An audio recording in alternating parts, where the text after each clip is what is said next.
পহেলা বৈশাখ মানেই অন্যরকম এক উন্মাদনা। পহেলা বৈশাখ মানেই বাঙালিদের কাছে সাজ সাজ রব।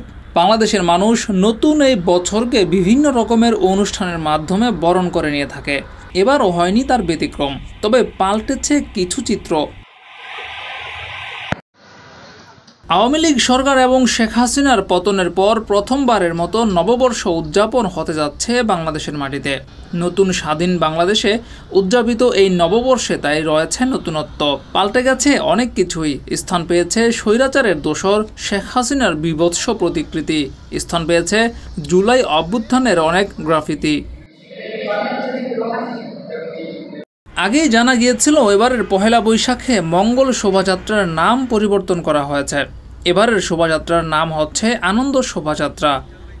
ঢাকা বিশ্ববিদ্যালয়ের চারুকলা অনুষদের সামনে থেকে এই আনন্দ শোভাযাত্রা শুরু হবে সকাল ৯টায়। এবারের আনন্দ শোভাযাত্রায় স্থান পাচ্ছে স্বৈরাচারের দোসর শেখ হাসিনার একটি বীভৎস প্রতিকৃতি।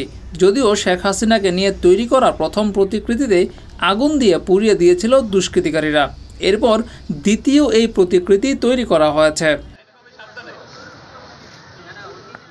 এছাড়াও আনন্দ শোভাযাত্রায় থাকছে জুলাই অভ্যুত্থানের বিভিন্ন গ্রাফিতি, থাকছে বিভিন্ন রকমের মুখোশ, থাকবে বড়, মাঝারি এবং ছোট মোটিভ।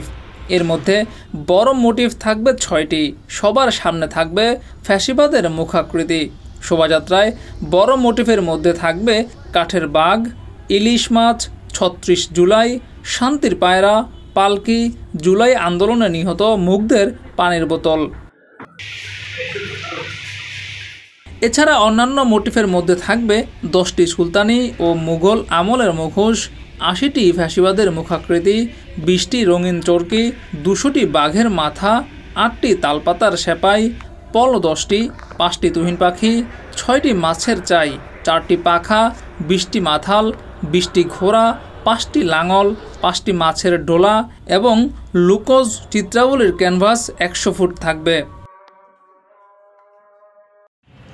নববর্ষ ঘিরে রাজধানীতে ব্যাপক নিরাপত্তা ব্যবস্থা গ্রহণ করা হয়েছে, যাতে কোথাও কোনো ধরনের অনাকাঙ্ক্ষিত ঘটনা না ঘটে। সেজন্য প্রচুর আইন শৃঙ্খলা বাহিনীর সদস্যরা মোতায়েন থাকবে।